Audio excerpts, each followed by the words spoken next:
প্রিয় দর্শক শ্রোতা বন্ধুরা, আজকে দুটি বিষয় নিয়ে আলোচনা করব। এক হলো বাংলাদেশের যে 12 ফেব্রুয়ারি নির্বাচন হতে যাচ্ছে, আর মাত্র 3 দিন বাকি।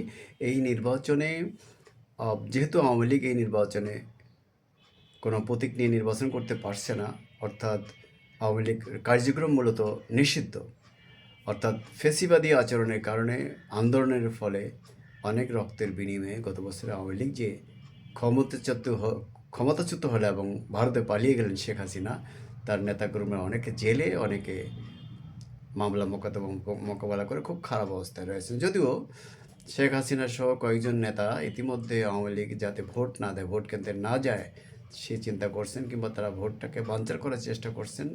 এবং দেশের বাইরে থাকা কয়েকজন ইউটিউবারও সহ বেশ কিছু ভেতরকার লোক আছেন যারা এই নির্বাচন বানচাল করার চেষ্টা করছেন। জামাত ইসলামী নির্বাচন বানচাল বা এনসিপি নির্বাচন না করার, পিছিয়ে দেওয়ার নানান চেষ্টা তদবির করে এখন ব্যর্থ হয়ে নির্বাচনের মুখী হয়েছেন তারাও। অর্থাৎ দুটো দলই, প্রধানত বিএনপি এবং জামাত ইসলামী, দুটো দলই নির্বাচনের দিকে ঝুঁকে পড়েছে এবং তারা নির্বাচনী ইশতেহার ঘোষণা করে নানান প্রতিশ্রুতি দিয়েছে মানুষকে। যদিও বলা হচ্ছে যে এইসব প্রতিশ্রুতিগুলো সব যে দলই ক্ষমতা যাক তারা বাস্তবায়ন করতে পারবে না। দলগুলো বলছে যে তারা বাস্তবায়নের জন্য এই প্রতিশ্রুতি দিয়েছে, যে এই প্রতিশ্রুতি বাস্তবায়ন করা যাবে না তেমন কোনো অঙ্গীকার তারা করেনি, ইশতেহার তারা প্রকাশ করেনি। তো এই যে নির্বাচনে আওয়ামী লীগের যে 32% কিংবা সেগুলো কমে যদি এখন 20% হয়ে থাকে, তাদের মধ্যে যদি 40% লোক সেন্টারে হাজির থাকে, তাহলে বিপুল সংখ্যক ভোট, সেই ভোটগুলো কারা পাবে? বিএনপি পাবে না জামাত ইসলাম পাবে? দু ধরনের কথা আসছে, তবে প্রধানত জরিপগুলো বলছে যে এই ভোটগুলো বেশিরভাগ পাবে বিএনপি। কারণ বিএনপির কাছে আওয়ামী লীগ যতটা নিরাপদ, জামাতের কাছে আওয়ামী লীগ ততটা নিরাপদ না। আওয়ামী লীগ চিন্তা করছে আগামীতে তাদের যদি এদেশে রাজনীতি করতে হয়, তাহলে কোন দলটা তাদের কাছে অপেক্ষাকৃত নিরাপদ হবে? মুক্তিযুদ্ধের পক্ষের দল বিএনপি নাকি মুক্তিযুদ্ধের বিরোধী শক্তি জামাত ইসলামী? অবশ্যই বিএনপি। এটা একটা দিক। অর্থাৎ আগামী নির্বাচনে যে বিএনপি জয়লাভ করতে যাচ্ছে এটা প্রায় নিশ্চিত, যদিও নানান জরিপগুলো উল্টাপাল্টা করছে। কিন্তু আমাদের মধ্যকার যে জরিপ বা মানুষের সাথে আলোচনা, গ্রামে শহরে ব্যাপক আলোচনা, সেখানে দেখা যাচ্ছে যে আমাদের বট বাহিনী তাদের পক্ষে প্রচার চালালো। বিএনপির পক্ষে প্রচার যে নাই তা না, বিএনপির কিছু ত্রুটি বিচ্ছুতি যে নেই তারা, তাদের চাঁদাবাজি দখলবাজির অভিযোগ রয়েছে তাদের বিরুদ্ধে। জামাতের বিরুদ্ধে স্বাধীনতা বিরোধিতা এবং 24কে বড় করে দেখার একটা প্রবণতা রয়েছে, এবং তারা এক সময় তেমন কোনো আসনই পায়নি, তাদের সমর্থন 5 থেকে 7% ছিল। এখন তারা হয়তো 15-18% তাদের সমর্থন তৈরি হয়েছে, জনপ্রিয়তা তৈরি হয়েছে। এটা নিয়ে তারা যে বিএনপিকে হারিয়ে যাবে, আওয়ামী লীগের অনুপস্থিতিতে সরকার গঠন করবে, এটা প্রায় অসম্ভব, অবাস্তব, ইউটিউবেও কল্পনা। বাইরের অনেকেরই চেষ্টা থাকতে পারে, তারা সম্ভব বলে মনে হয় না। আরেকটা বিষয় হলো যে আমরা দেখছি মধ্যপ্রাচ্যে যে ইরানকে সাইজে আনার জন্য, বসে আনার জন্য, ইরানের পারমাণবিক কর্মসূচি বাতিল করার জন্য, তাদের মিসাইলের যে শক্তি সেটাকে পাল্লা কমিয়ে আনার জন্য আমেরিকা মধ্যপ্রাচ্যে ইসরায়েলি কর্তৃত্বকে আরও বড় করে সামনে নিয়ে আসার জন্য তারা চেষ্টা করছে। ফলে 6 মাস আগে তারা ইরানের উপর যে হামলা চালিয়েছে ইসরায়েল এবং আমেরিকা, সেখানে দেখা গেছে যে ইরানের পারমাণবিক কর্মসূচি তারা ধ্বংস করার দাবি করলেও বাস্তবে এখনও দেখা যাচ্ছে তারা সেই বিষয়টি নিয়ে আলোচনা করছে।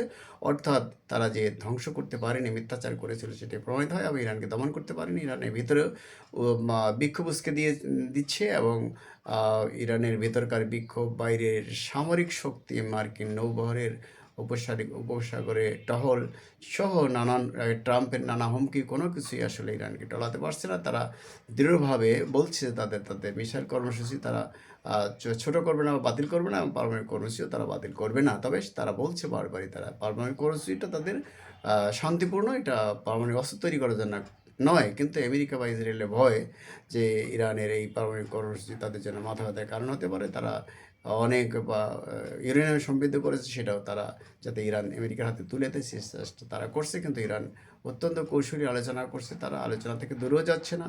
ফলে আমেরিকায় বা ইসরায়েল ইরানে আবার নতুন হামলা করে যে তাদের কিছু করে ফেলবে, সেটাও তারা মনে করছে না। অর্থাৎ ভেতরে সরকার বিরোধী আন্দোলন, সেটা দমন-পীড়ন ইত্যাদি অভিযোগ, ইরানের উপরে প্রবল চাপ, এবং ইরানের কর্মসূচি, অর্থাৎ পারমাণবিক কর্মসূচি, মিসাইল কর্মসূচি বাতিলের যে বিষয়ে আমেরিকার যে প্রচণ্ড যে খবরদারি বা চাপ, সেটা মোকাবেলা করে ইরান এগিয়ে যাচ্ছে। এটা একটা ভালো দিক যে আসলে আমেরিকা মধ্যপ্রাচ্যে তার কর্তৃত্ব ধরে রাখতে চায় এবং তার বরপুত্র ইসরায়েলের মাধ্যমে তারা এগুলো করতে চায়।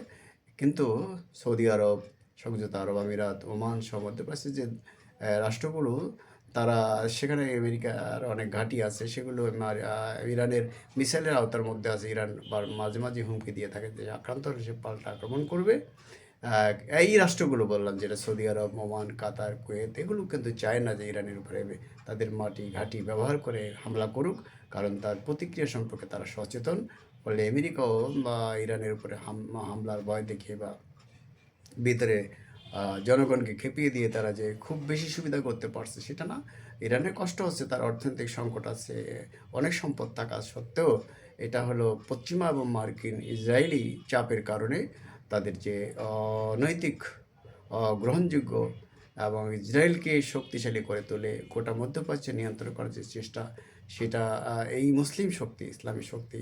আমি ইরানকে সমর্থন করে বলছি না, কিন্তু তাদের তো নিজস্ব চিন্তাধারা বা তার মানুষের যে মতামতের প্রকাশের যে স্বাধীনতা, সেটার উপরে তো আমেরিকা বা বাইরে কোনো শক্তি হস্তক্ষেপ করতে পারে না, ইসরায়েল হস্তক্ষেপ করতে পারে না, পশ্চিমীরা করতে পারে না। কিন্তু তারা করছে, তারা ফিলিস্তিনিদের যে এত বড় দুরবস্থার মধ্যে ফেলে রাখছে, তারা হামলা করে করে এতদিন অনেক বহু 70,000-এর অধিক ফিলিস্তিনি তারা গত 1.5-2 বছরে মেরেছে ইসরায়েল। এবং সেখানে তাদের অস্ত্র, টাকা, তাদের রসদ যোগাচ্ছে আমেরিকা। তারা রাফাকে একটা বড় ডিটেকশন ক্যাম্প বানিয়ে রেখেছে, গোটা গাজাকে তারা জেলখানা বানিয়ে রেখেছে। সেখানকার মানুষ, নারী, শিশুদের যে দুরবস্থা, যা নিহত হয়েছে তার অধিক আহত হয়েছে, অনেকের লাশ চাপা পড়েছিল ধ্বংসস্তূপে, গোটা গাজাকে তারা ধ্বংসস্তূপে পরিণত করেছে। কিন্তু এই কথাগুলো এখন আর সামনে আসছে না, তারা ইরানের বিষয়টাকে সামনে নিয়ে আসছে। আমরা এসবের আমাদের নির্বাচন বানচালের চেষ্টা যারা করছেন তাদের যেমন নিন্দা জানাচ্ছে, তেমনি মধ্যপ্রাচ্যে অশান্তি তৈরি করে রাখার জন্য ইসরায়েল, আমেরিকা, এবং পশ্চিমা শক্তিগুলোর নিন্দা আমরা জানাচ্ছি।